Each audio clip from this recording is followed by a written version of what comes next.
Welcome back guys, स्वागत है तुम्हारा एक बार फिर से ब्लेंडर चैलेंज के डे 5 में। और आज हम दोबारा से अपनी स्वॉर्ड के ऊपर काम जारी रखेंगे।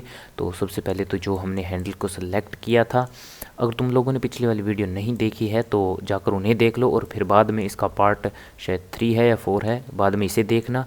तो हम अपना टाइम बर्बाद नहीं करेंगे और सबसे पहले अपने व्यू पोर्ट के ऊपर 1 प्रेस करेंगे, 1 नहीं 7 प्रेस करेंगे टॉप व्यू के लिए। तो हम इसके ऊपर पहुंच जाएंगे और बारी है हमारे शेडर एडिटर को खोलने की, तो जो कि हमारा लेफ़्ट साइड के अंदर ओपन है। तो हमने पिछली वाली वीडियो के अंदर इमेज टेक्सचर को लगा लिया था, और इमेज टेक्सचर को लगाने के बाद हमने एक नया जो इमेज थी वो क्रिएट कर ली थी, लेकिन इस इमेज को हमने इस इमेज टेक्सचर के अंदर ओपन नहीं किया था। तो उसे ओपन करने के लिए जो न्यू के साइड में ये जो पिक्चर दिखाई दे रही है, इसके ऊपर क्लिक करना है, और जो इमेज ऊपर हमारी बनी आ रही है इसके ऊपर क्लिक करना है। तो हमारी इमेज इसके अंदर सेलेक्ट हो चुकी है। और याद रखना, ये जो sRGB है इसे रो के ऊपर क्लिक कर देना। इसके अंदर रो रो रो रो रो रो तो नहीं है, तो नॉन कलर के ऊपर क्लिक कर देना। और अब बारी है हमारी व्यू पोर्ट के अंदर काम करने की, तो 7 प्रेस करूँगा, और जो यहाँ ये tool active tool and workspace setting है इसके ऊपर क्लिक करना है। और अब बारी है टैब और कंट्रोल को प्रेस करने की, जो कि यहाँ हमें प्रेस करना है व्यू पोर्ट के अंदर। और यहाँ से हम जाएंगे टेक्सचर पेंटिंग के ऊपर, तो यहाँ हम इसके ऊपर पेंटिंग करेंगे, और बाद में उस पेंटिंग को बम्प मैप के अंदर इनेबल करेंगे, और जिससे कि हमारा जो टेक्सचर है वो दिखाई देगा। वो आगे की बात है, तो मैं तुम्हें बाद में बताऊंगा। 7 प्रेस करो, टॉप व्यू के ऊपर आओ, और याद रख लेना जो इंजन है रेंडर इंजन, इसके अंदर रेंडर प्रॉपर्टी के अंदर जो रेंडर इंजन है इसे साइकिल के ऊपर सेलेक्ट कर लेना। और सीपीयू अगर जीपीयू है तो ठीक है, नहीं है तो सीपीयू के ऊपर ही रहने देना। और वापस से हम अपने इस टूल के ऊपर जाएंगे, जिसके अंदर अब ऑप्शन आ चुके हैं, क्योंकि जब तुम कंट्रोल और टैब दबाओगे तो टेक्सचर पेंटिंग को सेलेक्ट कर लेना। और एक बात और मैं तुम्हें बतानी भूल गया, जो शॉर्टकट है हमारा वो इनेबल कर लेते हैं। तो अब अगर देखोगे कंट्रोल टैब और टेक्सचर पेंटिंग, बस इतना ही करना है तुम्हें। और यहाँ से याद कर कर ये ड्रॉ ब्रश सेलेक्ट कर लेना। इस ड्रॉ ब्रश की एक दो प्रॉपर्टी है जो मैं तुम्हें बता देता हूँ। F दबाओगे तो तुम इसके साइज़ को छोटा और बड़ा कर सकते हो, और राइट क्लिक करोगे तो ये उतना ही रह जाएगा जितना ये पहले था। और शिफ्ट F दबाओगे तो तुम इसकी स्ट्रेंथ, जो इसकी पावर है, उसे कंट्रोल कर सकते हो। पावर का मतलब ये है कि इसे कितना, मतलब हार्ड तुम्हें ब्रश करना है या मामूली सा ब्रश करना है। तो अभी तो इसे फुल ही रहने देते हैं। और अब हमारी थोड़ी सी प्रॉपर्टी को सेट कर लेते हैं। हमें वाइट कलर ही चाहिए, और सिमेट्री है, सिमेट्री के अंदर X और Z इन दोनों को ऑन कर लेना। ये मिरर का ऑप्शन है, यानी कि हम जब एक साइड पेंट करेंगे तो दूसरी साइड ये अपने आप हो जाएगा। और जब मैं X को सिलेक्ट किया, इसका मतलब है कि मैं जब इस साइड पेंट करूँगा तो इस साइड ऑटोमेटिक हो जाएगा। और Z मैंने इसलिए सेलेक्ट किया है क्योंकि जो मैं ऊपर करूँगा वो नीचे भी अपने आप हो जाएगा। मिरर, अगर तुम्हें ये कन्फ्यूजिंग लग रहा है तो ध्यान रखो कि ये देखो, Z यानी कि ऊपर और नीचे, और X का मतलब है साइड में। तो अगर तुम्हें कन्फ्यूजिंग लग रहा है तो तुम इसे देखकर समझ सकते हो। मैं 7 दबाऊंगा और वापस से टॉप व्यू के ऊपर चला जाऊंगा। और अब बारी है स्ट्रोक के ऊपर आने की, हम थोड़ा और नीचे जाएंगे, और जो ये स्ट्रोक के अंदर जो स्टेबलाइज स्ट्रोक है इसे हम ऑन करेंगे। इसे मैंने इसलिए ऑन किया है क्योंकि माउस से हम जो कर रहे हैं उससे हम इतनी स्ट्रेट लाइन नहीं खींच सकते अपने हाथ से। अगर मैं इसे ऑफ़ कर दूं और अब मैं इसे ट्राई करूंगा तो मैं इतनी स्ट्रेट लाइन, जो सीधी लाइन है, वो मैं क्रिएट नहीं कर पा रहा हूँ, और कर भी नहीं पाऊँगा। यार ये तुम सोच ही सकते हो, माउस से हम इतनी स्ट्रेट लाइन नहीं खींच सकते। तो स्ट्रेट लाइन को खींचने के लिए सबसे पहले तो मैं इसका ब्रश का साइज़ थोड़ा छोटा करूँगा, और स्टेबलाइज स्ट्रोक को ऑन करूँगा, और इसका जो रेडियस है उसे 9.5 कर दूँगा। इसकी सेटिंग को तुम अपने हिसाब से चेंज करोगे तो तुम्हें अपने आप आइडिया लग जाएगा। और इसकी सेटिंग के साथ थोड़ा बहुत तो मैं कहूँगा तुम्हें इसके साथ थोड़े पंगे लेने चाहिए, जिससे कि तुम्हें भी पता चले कि ये कैसे काम करता है। और अब अगर तुम देख रहे हो तो ये लाइन पहले जो मैंने खींची थी उससे स्ट्रेट है, बट उतनी भी नहीं है। तो मैं इसे दोबारा से खींचूँगा, और जितना हो सके अपने माउस को सीधा ही रखना, जिससे कि लाइन स्ट्रेट हो और टेढ़ी मेढ़ी ना हो। हम इसे कहते हैं और लाइन जो कि मैंने खींची है, और बाद में हम इसे सही कर लेंगे कोई छोटी मोटी दिक्कत होगी तो, और होनी तो नहीं चाहिए। ये देखो मैंने फिर से दिक्कत कर दी थोड़ा सा ऊपर, और यहाँ से हम दोबारा से इस लाइन को शुरू करते हैं। जितना हो सके अपने माउस को सीधा ही रखना, और मैंने फिर से इसे सांप बना दिया। ये थोड़ा सा टाइम कंज्यूमिंग है तो ध्यान रखना, इसमें बहुत टाइम लगने वाला है। तो आराम से अपने कानों में गाने लगाओ और शुरू हो जाओ। और इसके अंदर डिज़ाइन ज़रूरी नहीं है कि जो मैं डिज़ाइन कर रहा हूँ वही करना है। और मैंने दोबारा से इस लाइन में गड़बड़ कर दी। तुम अपने हिसाब से जो भी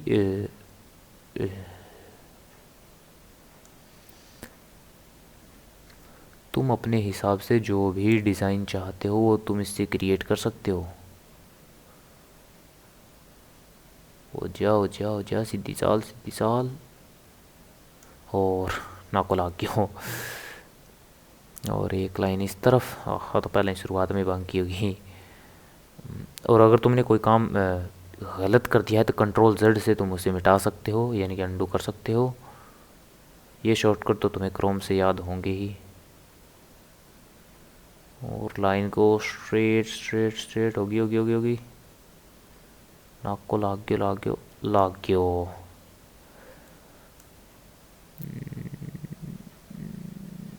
हो गयो। ओह, अब थारो भाई प्रोफेशनल हो रही है। ओह, प्रोफेशनल की तो थोड़ी होगी।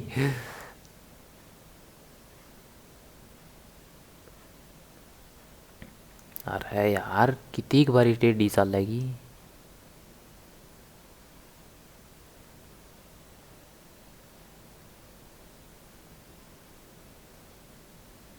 ओह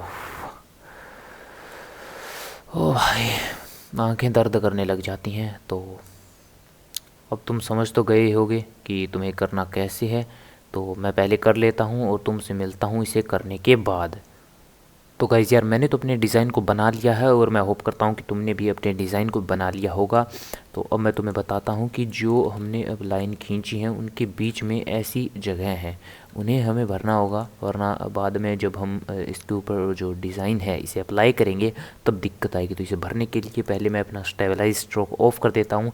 और अब जो मैंने अपने ब्रश में जो वाइट, यहाँ देखो जो वाइट कलर सेलेक्ट कर रखा है, इसे कलर को वाइट ही रहने देते हैं, और मैं इसमें पेंट करने जा रहा हूँ। तो ऐसे तुम्हें ही पेंट करना है, और जो ये खाली जगह है इसे भरना है, वरना बाद में बहुत ज़्यादा दिक्कत आएगी। और उस दिक्कत से बचने के लिए हमें इस कलर को भरना होगा। अगर कुछ गलती हो तो कंट्रोल जेड दबाओ और वो गलती दूर कर लो। तो मैं मिलता हूँ इन सब को ऐसे दूर कर तो तुम भी अपनी गलतियों को दूर कर लो। तो गाइज़ यार मैंने तो अपनी सभी गलतियों को दूर कर लिया है, और अब हमारी पेंटिंग तैयार हो चुकी है, नीचे से भी और ऊपर से भी। इसीलिए मैंने तुम्हें मिरर मोड ऑन करने के लिए कहा था, जो कि हमने सिमेट्री में जाकर किया था। तो हमारी पेंटिंग तो तैयार हो चुकी है, और अब बारी है इसे अप्लाई करने की। तो सबसे पहले तो एक बात ध्यान रखना, जो मैप हमने यहाँ पे क्रिएट किया है उसे सेव ज़रूर कर लेना। तो सेव करने के लिए तुम्हें इमेज के अंदर जाना है और सेव के ऊपर क्लिक करना है। अब बारी है इसे सेव करने की, तो अपनी मनचाही जगह के ऊपर तुम सेलेक्ट कर लेना। और ये तो अलग है मेरे, अलग और प्रोजेक्ट आ गए। यहाँ प्रैक्टिकल में ठीक है, ये तो पहले वाली ही जगह है। और यहाँ अपनी मनपसंद की जगह पर और मनपसंद का नाम स्वॉर्ड बम्प मैप, मैंने तो अपना नाम दे दिया है, और बाकी तुम भी अपना नाम दे देना। और इसे ज़रूर से सेव कर लेना, वरना बाद में दिक्कत बहुत आएगी, और बाद में तुम कहोगे कि मुझसे ये गड़बड़ हो रही है वो गड़बड़ हो रही है। तो उस गड़बड़ से बचने के लिए ही मैंने तुम्हें कहा है कि इसे सेव कर लेना। तो अब बारी है हमारे शेडर एडिटर के अंदर जाकर शिफ्ट ए दबाएंगे और एक नया नोड ऐड करेंगे जिसका नाम है बम्प। और बम्प नोड को ऐड करने के बाद हम अपने इस इमेज टेक्सचर को बेस कलर से हटा देंगे, और जो हमारा बम्प नोड है इसका नॉर्मल इस पॉइंट को लेकर इस नॉर्मल के साथ लगा देंगे। और जो हमारा इमेज टेक्सचर के अंदर जो कलर वाला पॉइंट है इसे हाइट के साथ जोड़ देंगे, क्योंकि जो इस इमेज टेक्सचर के अंदर जो हमने इमेज बनाई है उसे हमें हाइट के ऊपर ये जो z और जो -z है इस डायरेक्शन के अंदर हमें ऊपर और नीचे इसके अंदर जो ये जगह है जो डिज़ाइन हमने बनाया है ये लाना है, क्योंकि z और -z ये ही दोनों हाइट के ऊपर हैं, बाकी साइड में है। और जो हमें ये जो डिज़ाइन है वो चाहिए वो हाइट में चाहिए, इसलिए हम इसे हाइट में लगाएंगे। और इसकी जो स्ट्रेंथ है यानी कि पावर, ये कितना अंदर जाना चाहिए और कितना गहरा दिखना चाहिए, इसे भी एडजस्ट करेंगे। और जो हमारी डिस्टेंस है, डिस्टेंस से जो इसके अंदर जो ये तुम्हें दिख रहा है, ये जो पिक्सलेटेड और जो इन पिक्सल के बीच में जो जगह दिख रही है वो थोड़ी सी क्लीन हो जाएगी। तो इन दोनों को तुम्हें एडजस्ट करना है और इन्वर्ट के ऊपर क्लिक करना है, जिससे नहीं, इन्वर्ट से तो ये ऊपर आ जाएंगे। 2 मिनट रुको देखते हैं। इन्वर्ट से, हाँ इन्वर्ट से ऊपर आ रहे हैं, तो हमारा इन्वर्ट नहीं करेंगे और बाकी सब वैसे ही रहने देंगे। और जो मैं इसकी स्ट्रेंथ है उसे थोड़ी ज़्यादा कर दूंगा और जो डिस्टेंस है उसे मैं थोड़ा कम करूंगा, ताकि जो हमारा पिक्सलेशन है वो कम हो और हमें थोड़े क्लीन रिज़ल्ट मिले। जैसे कि तुम देख रहे हो, मैंने जैसे ही डिस्टेंस को कम किया तो यहाँ पर जो पिक्सल थे, जो हमारी ज़्यादा जगह थी वो कम हो चुकी है और जो हमारा डिज़ाइन है वो इसके ऊपर लागू हो चुका है और हमें डिज़ाइन अच्छी तरीके से दिखाई भी दे रहा है। अब मैं सॉलिड मोड के अंदर आ चुका हूँ, तो तुम्हें कुछ भी दिखाई नहीं दे रहा होगा। और अगर तुम्हें भी कुछ दिखाई नहीं दे रहा था तो यहाँ पर जाकर तुम अपने मोड को सिलेक्ट कर सकते हो। पहला है सॉलिड मोड, दूसरा है मटेरियल प्रीव्यू मोड और तीसरा है रेंडर मोड। इन मोड को अगर तुम्हें मैं पहले समझाऊं तो सॉलिड मोड के अंदर हम काम करते हैं, इसके अंदर कोई भी लाइट, कोई भी चीज़ इफेक्ट नहीं डालती है। दूसरा है मटेरियल प्रीव्यू, जो हमने इसके अंदर मटेरियल ऐड किए हैं, यानी कि कलर या कोई भी चीज़ हमने इसके अंदर ऐड की है वो देखने के लिए हम मटेरियल प्रीव्यू के अंदर जाते हैं। इसके अंदर जो लाइट है वो ब्लेंडर की खुद की लाइट होती है। और जो 3 नंबर जो रेंडर प्रीव्यू है, ये वो रेंडर प्रीव्यू है जो हमने बनाया है, इसके अंदर हमारी ही लाइट होगी और जो जितना भी सीन हमने बनाया है वो हमारा ही होगा। तो रेंडर प्रीव्यू के अंदर अगर तुम देख रहे हो तो हमें कुछ भी दिखाई नहीं दे रहा है। ऐसा इसलिए है क्योंकि हमारे पास कोई लाइट है ही नहीं। तो सबसे पहले तो एक लाइट ऐड करेंगे, शिफ्ट ए दबाना है और नीचे लाइट वाले सेक्शन के अंदर जाना है और एक पॉइंट लाइट को ऐड करेंगे। और पॉइंट लाइट कहाँ चलेगी, हाँ ये रही। जी प्रेस करूँगा इसे मूव करने के लिए और ये हमारे ऑब्जेक्ट के पास आ गई। और अब अगर हम रेंडर प्रीव्यू मोड के अंदर जाएंगे तो तुम्हें यहाँ फ़र्क दिख रहा होगा, हमारी लाइट इसके ऊपर इफ़ेक्ट डाल रही है। इस इफ़ेक्ट को बढ़ाने के लिए यहाँ जो इस लाइट को सेलेक्ट ज़रूर कर लेना और तुम्हें यहाँ पर एक लाइट का सिंबल दिखाई देगा डाटा नाम से, इसे सेलेक्ट करना है और इसकी जो पावर है इसे तुम्हें बढ़ाना है। जैसे ही तुम इस पावर को बढ़ाओगे तो तुम्हें ये इफ़ेक्ट ज़्यादा देखने को मिलेगा, जो लाइट का इफ़ेक्ट है वो ज़्यादा देखने को मिलेगा। और अब अगर तुम देख पा रहे हो तो ये तो कुछ ज़्यादा ही हो गया है। इस लाइट को थोड़ा सा कम करते हैं। ओह ये तो 5000 ज़्यादा हो गया। अब ठीक है। और इसकी मुझे स्ट्रेंथ और बाकी सारी चीज़ों को एडजस्ट करना है, तो मैंने उन्हें ज़्यादा कर दिया 2। और इन्वर्ट, हाँ इन्वर्ट तो हमें करना पड़ेगा।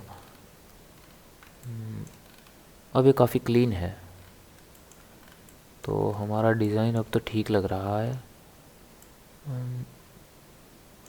मुझे यही अच्छा लग रहा है। अगर तुम्हें इन सेटिंग्स को चेंज करना है तो तुम आराम से कर सकते हो, तुम्हारी ऊपर खुली छूट है।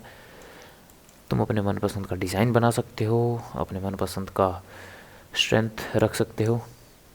तो हमने इसके अंदर मटेरियल तो ऐड कर दिया है। तो सबसे पहले तो इस यहाँ जो प्रिंसिपल BSDF जो शेडर एडिटर के अंदर जो प्रिंसिपल BSDF नोड के अंदर जो तुम्हें मेटेलिक दिख रहा है, हम इसे पूरा कर देंगे क्योंकि ये हमारा मेटल का है। तलवार मेटल की है, रबड़ की तो है नहीं, हमने कोई टॉय तो बनाया नहीं है। और वापस से हम अपने सॉलिड मोड के अंदर आते हैं और इसे हमने शेड स्मूथ किया था या नहीं किया था मुझे याद नहीं है। और ऑब्जेक्ट मोड के अंदर जब तुम राइट क्लिक करोगे तो तुम्हारे सामने एक टैब आएगा, राइट क्लिक करने के बाद, और ऊपर जो ऑप्शन है शेड स्मूथ, इसके ऊपर क्लिक करोगे तो ये स्मूथ हो जाएगा। ये हुआ नहीं, शायद मैंने पहले कर दिया था, पता नहीं। अगर तुमने किया नहीं है तो तुम दोबारा कर सकते हो और इससे कोई मतलब ये स्मूथ हो जाएगा। और अगर नहीं होता है तो ऐसे भी कोई फ़र्क नहीं पड़ेगा क्योंकि हमने पहले कर दिया था शायद, अब मुझे याद भी नहीं है वो। वापस से हम अपनी सारी चीज़ों को अंडू करेंगे। Alt H दबाओगे तो ये सारी चीज़ें अंडू हो जाएंगी। और एक दिक्कत तुम्हें दिख रही है, तो मुझे पिछली वीडियो में तो दिखी नहीं और तुमने भी कमेंट नहीं किया। जो ये देखो हमारी तलवार की साइड में जो एक एज है वो रह गया था, तो यहाँ पर तो स्ट्रेट है लेकिन ये वाला स्ट्रेट नहीं है, तो हमें इसे स्ट्रेट करना होगा। हमारा आगे वाले जो इस स्वॉर्ड का भाग है उसे सिलेक्ट करेंगे, टैब दबाकर एडिट मोड के अंदर जाएंगे और एज सिलेक्शन के ऊपर क्लिक करेंगे और जो ये एज है इसे सेलेक्ट करेंगे और 7 दबाएंगे, G दबाएंगे और X दबाएंगे। इसे रोटेट करना होगा R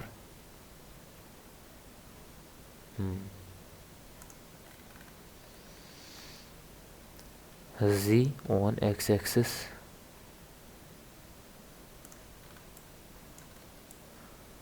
अब ये सही है और तुम भी मेरी गलती देख लिया करो और बता दिया करो कि कोई चीज़ रह गई है। अब हमारा सब कुछ सही है और जो हमारा हैंडल है इसके ऊपर हमें शेड स्मूथ ऑन करना है, तो जैसे हमने पिछली बार उसके ऊपर किया था शेड स्मूथ। मैं अब तुम्हें बताता हूँ कि जो ये लाइनें दिख रही हैं तुम्हें इसके ऊपर, इन लाइनों को शेड स्मूथ करके हम ख़त्म कर सकते हैं, क्योंकि वो इसे स्मूथ कर देगा। ये लाइनें हमें दिखाई नहीं देंगी, जैसा कि तुम अब देख रहे हो वो लाइनें हमें और दिखाई नहीं दे रही हैं और ये पूरी तरीके से स्मूथ हो चुका है। अब बारी है हमारे हैंडल के ऊपर डिज़ाइन बनाने की। ये जो हमने पट्टियाँ बनाई थी 2-3, इनके ऊपर हम अब शायद कुछ डिज़ाइन बनाएंगे। मैं थोड़ी पिक्चर देख के आता हूँ कि उसके अंदर हम कैसा डिज़ाइन बनाएंगे और तुम भी उस पिक्चर को देख लेना अगर तुम्हें आइडिया मिल जाए कोई और तुम्हारा कोई मनपसंद का डिज़ाइन। अगर तुम मेरा खुद का डिज़ाइन कॉपी करना चाहो तो वो भी तुम कर सकते हो। तो उस डिज़ाइन को बनाने के लिए सबसे पहले तुम शिफ्ट A दबाएंगे, मैश, और मैश के अंदर एक सिलेंडर लेंगे। सिलेंडर कहाँ गया, ये रहा। मैं G प्रेस करूँगा और Y प्रेस करूँगा, इसे मैं यहाँ लेकर आऊँगा। G प्रेस, Y प्रेस, दोबारा से S से मैं इसे छोटा करूँगा और हम जूम करेंगे। जूम करने के लिए तुम माउस से जो स्क्रॉल व्हील है उसे घुमा सकते हो तो जूम हो जाएगा। और अब बारी है इसे रोटेट करने की, तो मैं R दबाऊँगा, X दबाऊँगा और 90 डिग्री पर इसे रोटेट करूँगा। मैं 7 दबाऊँगा और G प्रेस करूँगा, X प्रेस करूँगा और ये रोटेट हो गया। अब बारी है इसे थोड़ा सा डिज़ाइन देने की। शायद कोई छोटा मोटा डिज़ाइन तो दे ही सकते हैं। टैब दबाएंगे, एडिट मोड के अंदर आएंगे और एक्सरे मोड को ध्यान से ऑन कर लेना। शिफ्ट Z दबाओगे तो तुम इसके अंदर पहुंच जाओगे और वापस आने के लिए तुम इन्हें वापस से शिफ्ट Z दबाकर वापस आ सकते हो। तो शिफ्ट Z में दबाऊंगा और इन वर्टिसेस को सेलेक्ट करूंगा और ध्यान रखना ये आगे वाले सारे सेलेक्टेड हों, अगर नहीं हुए तो तुम्हारा जो डिज़ाइन है वो ख़राब हो जाएगा। और मैं रोटेट R प्रेस करूँगा जिससे कि रोटेट हो जाएगा और ज़्यादा रोटेट तो नहीं करेंगे, इतना बहुत है।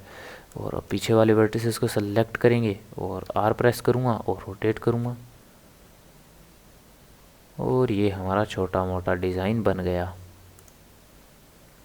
कंट्रोल Z, R प्रेस करूँगा और फिर से रोटेट करेंगे और कंट्रोल दबाना। कंट्रोल दबाओगे तो ये स्नैप होगा, जहाँ से तुम इसे देख रहे हो ये स्नैप हो जाएगा। मतलब ये जो तुम्हें ब्लॉक दिख रहे हैं व्यू पोर्ट के अंदर, इन लाइनों के ऊपर ये अपने आप स्नैप हो जाता है। तो कंट्रोल दबाए रखोगे तो ये स्नैप हो जाएगा और फिर लेफ़्ट क्लिक करोगे तो ये एक जगह स्थिर हो जाएगा। और अब मैं वापस से टैब दबाऊंगा और ऑब्जेक्ट मोड के अंदर आऊँगा। इसे छोटा करेंगे सबसे पहली बात तो।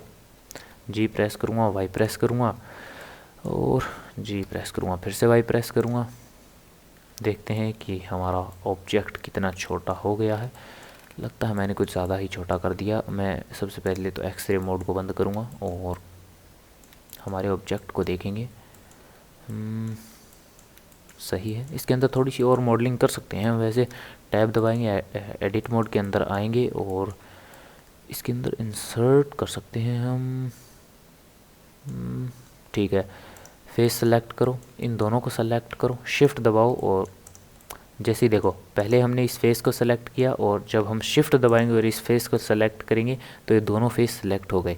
ध्यान रखना कि इन दोनों के अलावा और कोई फेस सेलेक्टेड ना हो, वरना फिर से दिक्कत आ जाएगी तुम्हें और फिर तुम कमेंट में बोलोगे कि मेरी एक्सप्लेनेशन सही नहीं है, तो वो तो अच्छी बात नहीं है। आई दबाओगे तो तुम इसे इन्वर्ट कर सकते हो और ये इसके अंदर ही एक फेस बन जाएगा। तो सबसे पहले तो हम एक फेस बनाएंगे, फिर दोबारा से हम आई प्रेस करेंगे और इसे इन्वर्ट करेंगे और इसे हम इतना रखेंगे, इतना इतना शायद ठीक है, इतना बिल्कुल ठीक है। और अब हम इन दोनों फेसेस को सेलेक्ट कर कर एक्स दबाएंगे और अब ध्यान देखो, एक्स प्रेस करने के बाद हम इनको डिलीट कर सकते हैं, लेकिन डिलीट करने के लिए हमारे पास ऊपर 3 ऑप्शन है। पहला है वर्टिसेस, जो पॉइंट हमें दिखते हैं, यहाँ पर देखो ये जो पॉइंट है, हम इन पॉइंट एक एक पॉइंट को डिलीट कर सकते हैं। दूसरा है हमारे पास एज, जैसे ही हम एक्स प्रेस करेंगे तो एज को डिलीट कर सकते हैं, यानी कि इन लाइनों को डिलीट कर सकते हैं। और तीसरा है हमारे पास फेस, यानी कि ये यहाँ पर जो 3 नंबर है ये फेस, तो हमें फेस डिलीट करना है तो एक्स प्रेस करेंगे और फेसेस को डिलीट कर देंगे। अब अगर तुम ध्यान से देख रहे हो तो हमारे फेसेस डिलीट हो चुके हैं और इसके अंदर जगह हमें दिखाई दे रही है।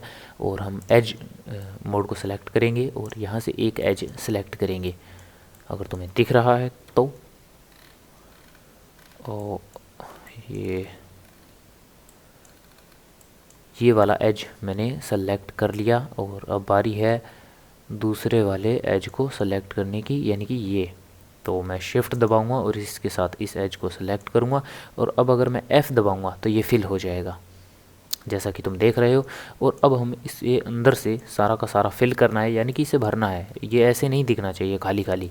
तो अगर इसे हमें ऐसे नहीं दिखाना है तो हम इसके साइड के एज को सेलेक्ट करेंगे। ध्यान रखना इसकी साइड का जो एज है इसे सेलेक्ट करना है और फिर से हमें F प्रेस करना है। तो जैसे ही हम F प्रेस करेंगे तो ये सारा का सारा भरने लगेगा, यानी कि इसकी अंदर की जगह है वो खाली नहीं दिखेगी। और F प्रेस करते रहना है, जैसे जैसे तुम F प्रेस करोगे ये पूरा का पूरा भर जाएगा, जैसा कि तुम देख रहे हो। और ये अंदर से भर चुका है। अब हम टैब दबाएंगे और वापस इस ऑब्जेक्ट मोड के अंदर आएंगे और अब बारी है इसके अंदर लूप कट लगाने की। तो वापस हमें एडिट मोड के अंदर जाना होगा और इसके अंदर कुछ लूप कट लगाने होंगे, क्योंकि हम इसके अंदर सब डिवीजन सरफेस लगाने वाले हैं, जो कि हमने पिछली वाली वीडियो के अंदर सीखा था। तो इसके कॉर्नर के ऊपर हम जो कि हमारा सब डिवीजन सरफेस है वो लगाएंगे। तो ध्यान से लगा देना, फिर बोलोगे कि मेरी एक्सप्लेनेशन सही नहीं है। पिछली वीडियो में तो बहुत कमेंट आए थे कि मैं एक्सप्लेनेशन सही नहीं दे रहा हूँ। अबे सालों सुनो तो सही मेरी, मैं तो एक्सप्लेनेशन सही दे रहा हूँ, तुम सुन ही नहीं रहे हो। इससे अच्छी एक्सप्लेनेशन क्या हो सकती है यार, ये बताओ पहले।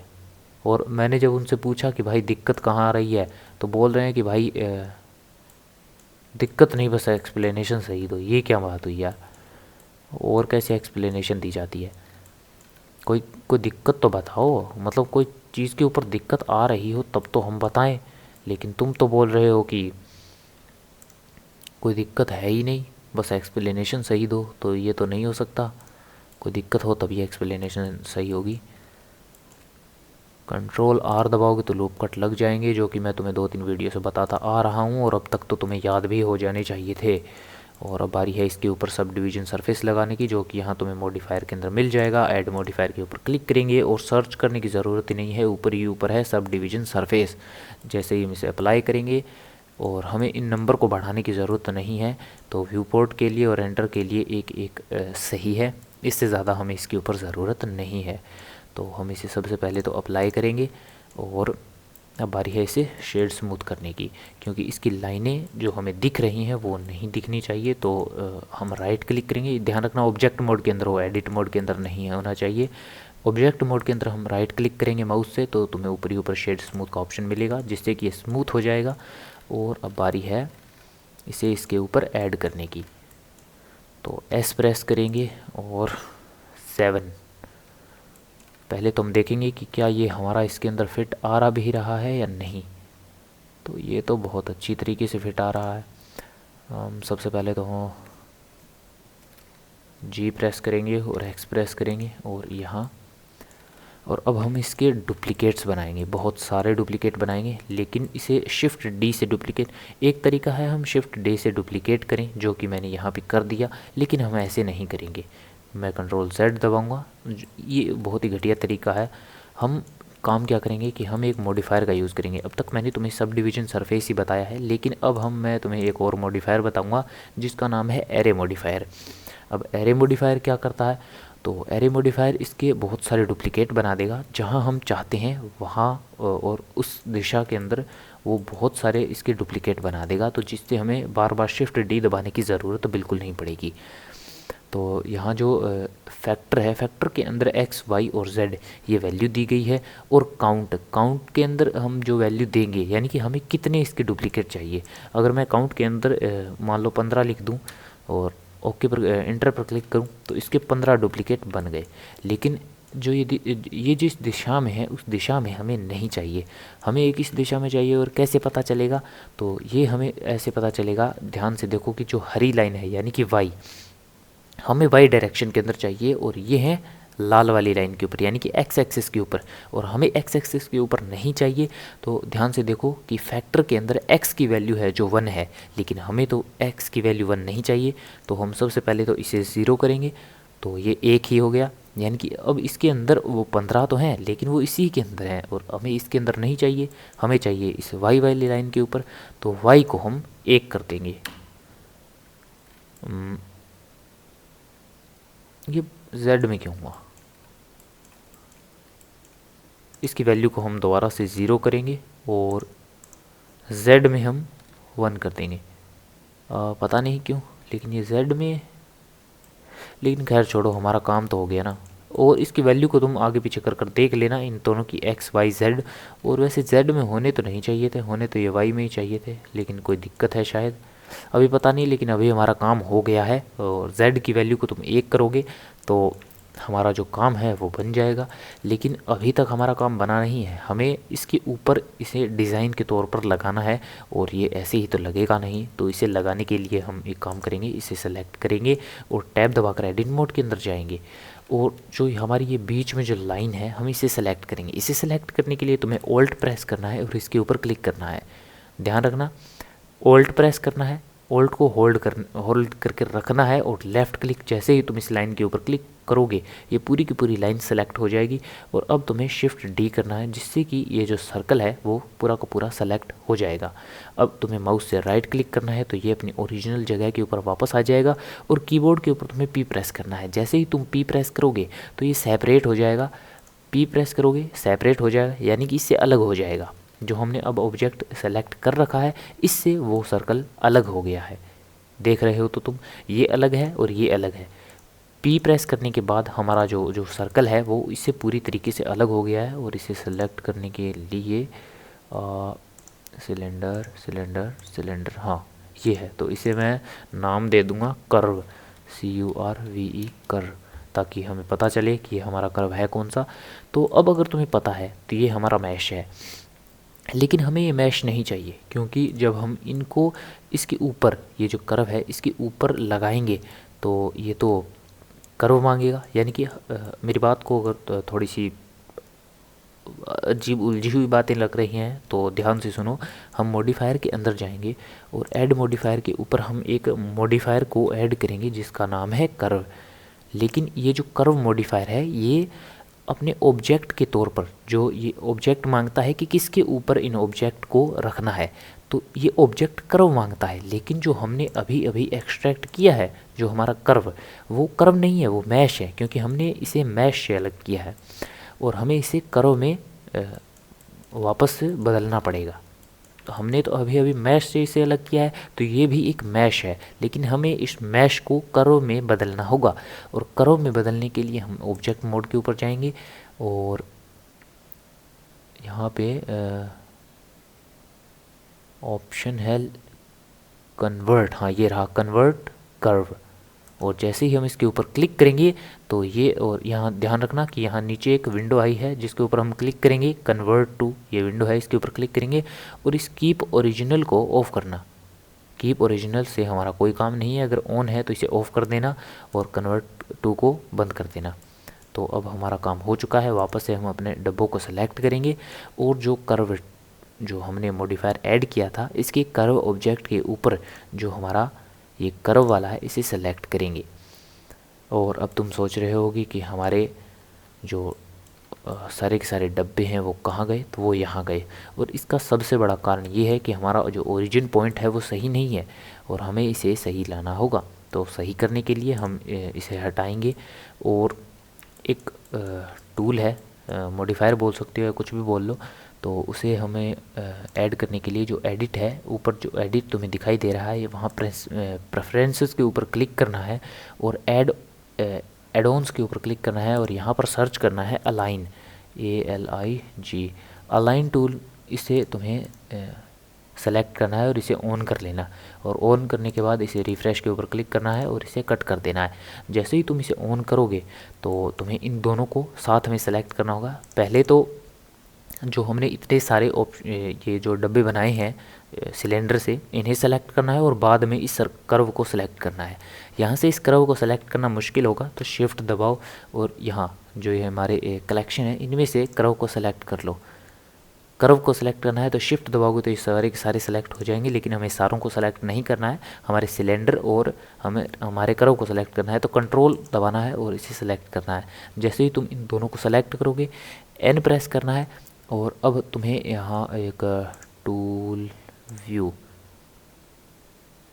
कहाँ गया भाई हमारा, हाँ, जो आइटम, यहाँ देखो, यहाँ साइड में बहुत सारे ऑप्शन हैं। आइटम के ऊपर क्लिक करोगे तो तुम्हें यहाँ एक नीचे अलाइन टूल्स, जो अभी अभी हमने जो एड ऑन किया था वो आ गया है, और हमें यहाँ पे करना है align location plus root XYZ, और इसके ऊपर हम जब क्लिक करेंगे तो ये इसकी सेंटर में चला जाएगा, और जैसा कि हमें इसके सेंटर के अंदर ही ये चाहिए, और जिससे कि हमारा जो ओरिजिन पॉइंट है वो भी सही हो गया। तो N प्रेस करेंगे और इस विंडो को हाइड करेंगे, और अब हमारा जो सिलेंडर है इन्हें सेलेक्ट करेंगे और जो कर्व ऑब्जेक्ट है इसमें हमारे कर्व को सेलेक्ट करेंगे। और अभी भी ये सही नहीं है क्योंकि हमें डायरेक्शन देनी होगी कि हमें ये कहाँ करने हैं। तो डायरेक्शन के लिए डिफॉर्म एक्सिस जो कि तुम्हें यहाँ दिखाई दे रहे हैं, और देखो यार पर्सनली मुझे भी याद नहीं है कि किस में से क्या होता है, तो एक एक को ट्राई कर कर देख लेना। और ये तुक्के से हुआ भाई, ये मैंने कुछ नहीं किया है, ये मैंने जस्ट तुक्के से सेलेक्ट किया और ये अपने आप इसके अंदर सेलेक्ट हो गया। अब तुम्हें यहाँ से दिखाई दे रही होगी तो कुछ जगह खाली है। इस जगह को हमें भरने के लिए क्या करना होगा, ज़रा सोच के देखो। सिंपल सी बात है, हमें हमारे काउंट को बढ़ाना होगा 16, 17, और हमारी बात बन गई। जैसे कि तुम देख रहे हो इनके बीच में थोड़ी ज़्यादा जगह है, तो तुम इसकी जगह को बढ़ा भी सकते हो, Z की जगह को। तो Z की जगह तो हमने कुछ ज़्यादा ही बढ़ा दी,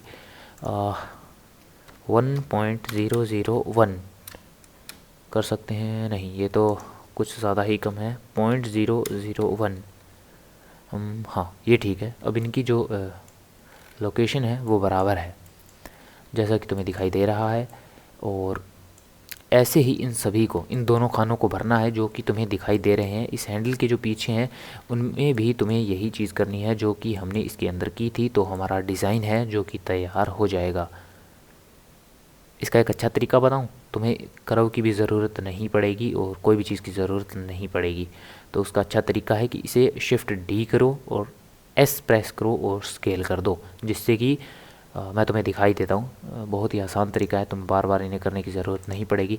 इन दोनों को याद कर कर सेलेक्ट कर लेना और शिफ्ट प्लस D प्रेस करोगे तो ये जो हमारा है वो पूरा का पूरा कॉपी हो जाएगा। और राइट क्लिक करूँगा तो ये अपनी ओरिजिनल जगह के ऊपर आ जाएगा, और मैं 7 प्रेस करूँगा, और जैसे ही मैं Z प्रेस करूँगा और Y प्रेस करूँगा तो ये यहाँ पे आ गया। और अब बारी है S प्रेस करने की, Z प्रेस करने की और Y प्रेस करने की। Z प्रेस करूँगा और X प्रेस करूँगा, हाँ ये सही है। देखो कितना आसान था, और इन सब के लिए हमें वो कर्व वाला झंझट से मुक्ति मिल गई और हमने नॉर्मल तरीके से इसे कर लिया। शिफ्ट D में दोबारा दबाऊँगा और Y प्रेस करूँगा और हम इसे दोबारा से स्केल करेंगे क्योंकि ये वाला भी थोड़ा सा बड़ा है। और मैं G प्रेस करूँगा, Y प्रेस करूँगा, और हमारी इसके अंदर भी बात बन गई। और हमारे सारे ऑब्जेक्ट थोड़े से छोटा है ये, इसे थोड़ा और बड़ा करना होगा। S टू स्केल, इतना ठीक है। और हमारी तो बात बन गई। हमारी तलवार लगभग बन चुकी है। और सब काम हो गया है। तो अब बारी है इसे मटेरियल ऐड करने की। तो मटेरियल ऐड करने के लिए जो हमारा हैंडल है इसके ऊपर तो हमें एक शायद कुछ ब्लैक कलर ऐड करना है, वो बाद में देखेंगे। लेकिन सबसे पहले जो इसके पीछे वाला भाग है ये मेटल का था, तो इसे मेटल का बनाने के लिए हमें इस हैंडल से इसे अलग करना होगा। और अलग करने के लिए मैं टैब दबाऊंगा और मैं 7 प्रेस करूँगा और अब हमें इसे अलग करना होगा। अलग करने के लिए मैं शिफ्ट Z दबाऊंगा, जिससे कि हम जो कि एक्सरे मोड है, या शायद तुम बोल सकते हो इसे क्या नाम है इसका, वायर फ्रेम मोड, और इसे ऑन करना है। और ऑन करने के बाद इसके साथ हमें ऑन करना होगा हमारा एक्सरे मोड। और एक्सरे मोड को ऑन करने के साथ एक्सरे मोड का नाम और उसका काम दोनों एक ही बराबर है, और वो तुम जानते हो कि क्या है। और हमारा ऊपर वाला भाग सेलेक्ट हो गया है। और जैसे ही तुम्हारा ऊपर वाला भाग सेलेक्ट हो जाए और तुम्हें पता है कि क्या करना है, P प्रेस करना है और सिलेक्शन के ऊपर क्लिक करना है, और वापस से हम टैब दबाएंगे एडिट मोड के अंदर आने के लिए और सॉलिड मोड के अंदर आ जाएंगे। तो हमारी जो ये वाला भाग है ये अलग हो गया है, ये वाला भाग है जो अलग है, और ये वाला भाग अलग है, ये वाला भाग अलग है। और अब बारी है हमारे इस भाग को पूरे के पूरे को, इनको सेलेक्ट करेंगे इनके साथ। और पहले तो इसके सारे के सारे मॉडिफायर को तो अप्लाई करने की ज़रूरत नहीं है, कंट्रोल J दबाएंगे, जिससे नहीं, इनके मॉडिफायर को अप्लाई करना होगा। कंट्रोल Z दबाएंगे और इनके मॉडिफायर हैं इन्हें अप्लाई करना होगा। तो मॉडिफायर को अप्लाई करने के लिए हमारे क्यूब को सेलेक्ट करेंगे और एक एक करके नीचे से ऊपर तक सारे मॉडिफायर को अप्लाई करेंगे। मैंने कुछ गड़बड़ कर दी। कंट्रोल Z, अप्लाई और अप्लाई, ऊपर से नीचे तक सभी मॉडिफायर को अप्लाई करना है। तो सबसे पहले हमारा एरे मॉडिफायर, बाद में हमारा कर्व मॉडिफायर, और ऐसे ही हमारा यहाँ के मॉडिफायर, पहले हमारा एरे मॉडिफायर, बाद में हमारा कर्व मॉडिफायर। तो हमारे सारे के सारे मॉडिफायर अप्लाई हो चुके हैं और अब हम इसे सेलेक्ट करेंगे। ध्यान रखना पहले हमारा ये सेलेक्ट होना चाहिए, बाद में ये, बाद में ये और बाद में ये। और कंट्रोल J प्रेस करेंगे तो ये सारा एक ऑब्जेक्ट बन जाएगा और इनका अलग अलग झंझट नहीं रहेगा। तो बाद में हम इसके एक के अंदर मटेरियल ऐड करेंगे और बाकी सारे के अंदर मटेरियल ऐड हो जाएगा। अब बारी है हमारे हैंडल के अंदर मटेरियल ऐड करने की। तो इसके अंदर हमें मटेरियल ऐड करने के लिए मटेरियल मोड के अंदर जाना होगा, जो कि हमारा यहाँ है। यहाँ देखोगे अगर तुम्हें इनमें से किसी का भी नाम देखना है तो इसके ऊपर कर्सर लेकर जाओ और 2 मिनट के लिए बस इसे कर्सर को होल्ड कर रखो। दबाने की कुछ भी ज़रूरत नहीं है, बस कर्सर को लेकर जाना है और इसे सिर्फ खड़ा कर देना है। मटेरियल के ऊपर हम क्लिक करेंगे और जो न्यू के ऊपर है उसके ऊपर क्लिक करेंगे। और इसके अंदर हमें ज़्यादा कुछ मटेरियल ऐड करने की ज़रूरत है नहीं, बस मैं थोड़ा सा इसे ब्लैक की तरफ ले जाऊंगा, इतना सही है मेरे हिसाब से।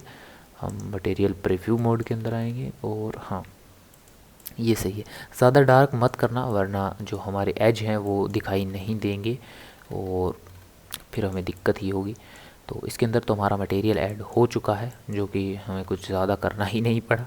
और जो हमारा ये क्यूब है इसे सेलेक्ट करेंगे और इसके अंदर हमने मेटेलिक को ऑन कर रखा है और इसके अंदर हम बाद में करेंगे। पहले हमारी जो ब्लेड है इसे भी सेलेक्ट करेंगे और सेम वही काम करेंगे जो कि हमारा मटेरियल के अंदर ऐड है।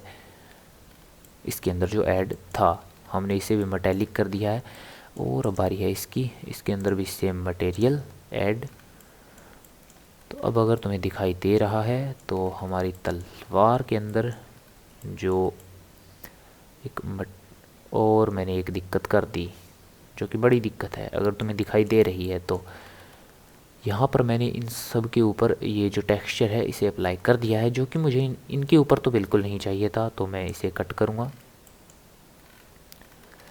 और हमें हमारी तलवार के ऊपर भी ऐसा कोई टेक्सचर नहीं चाहिए। और अगर मैं इसे डिलीट करूँगा तो ये ऊपर इसके जो क्यूब के ऊपर जो टेक्सचर है वो भी डिलीट हो जाएगा, तो वो हमें नहीं चाहिए। हमें इसके ऊपर जो कलर है उसे सेपरेट करना होगा इससे। तो इस जो ब्लेड है इसे सेलेक्ट करेंगे और जो मटेरियल हमने ऐड किया था उसके पास में ये जो 2 नंबर दिख रहा है, ये जो नंबर लिखा हुआ है, इसके ऊपर जब हम क्लिक करेंगे तो इसका जो मटेरियल है वो यूनिक हो जाएगा। और इस मटेरियल का नाम हम रखेंगे ब्लेड, BLADE ब्लेड। अब हम अगर इसके अंदर कोई भी परिवर्तन करते हैं तो वो हमारा इस जो ये क्यूब है इसके अंदर ऐड नहीं होगा। और अगर तुम्हें मेरी बात कन्फ्यूजिंग लग रही है तो मैं बिल्कुल तुम्हें दिखाऊंगा। और सॉरी, मैंने इसका डिलीट कर दिया, कंट्रोल Z दबाऊंगा और ब्लेड को सेलेक्ट करूंगा और इसका ये वाला मटेरियल डिलीट कर दूंगा। और अब अगर तुम्हें मेरी बात समझ में नहीं आई तो मैं एक बार फिर से बता दूं कि अगर मैं ये जो पीछे वाला भाग है इसे सेलेक्ट करूं और अगर मैं इसका जो मटेरियल है वो ऐड करता, और अब देखो यहाँ पे इसके ऊपर जो टेक्सचर है वो उस क्यूब वाले के जो टेक्सचर हैं वो इसके ऊपर आ चुके हैं। अब अगर मैं इसे सेलेक्ट करके इसके जो टेक्सचर हैं वो डिलीट कर दूं, ये देखो मैंने इन्हें सेलेक्ट कर रखा है और डिलीट कर दूं तो साथ में इसके भी हो जा रहे हैं, जो कि हमें बिल्कुल नहीं चाहिए। हमें जो हमारा पीछे वाला भाग है इसका टेक्सचर यूनिक चाहिए, और यूनिक बनाने के लिए ही हम इस 2 के ऊपर क्लिक करेंगे। तो जैसे ही हम इस 2 पर क्लिक करेंगे तो इसका जो टेक्सचर है वो यूनिक हो जाएगा और अब इसका प्रभाव उसके ऊपर नहीं पड़ेगा। तो हम इसका नाम भी रख देते हैं, इसका नाम भी ब्लेड 2 ही रख दो, और तो मेरे दिमाग में कुछ आ नहीं रहा है। तो ब्लेड 2 करेंगे और जो इसके टेक्सचर हैं अब हम इसे डिलीट कर सकते हैं। तो हमारे जो इसके ऊपर जो टेक्सचर बने थे उससे कोई प्रभाव नहीं पड़ेगा। तो हमारी तलवार कैसी लग रही है?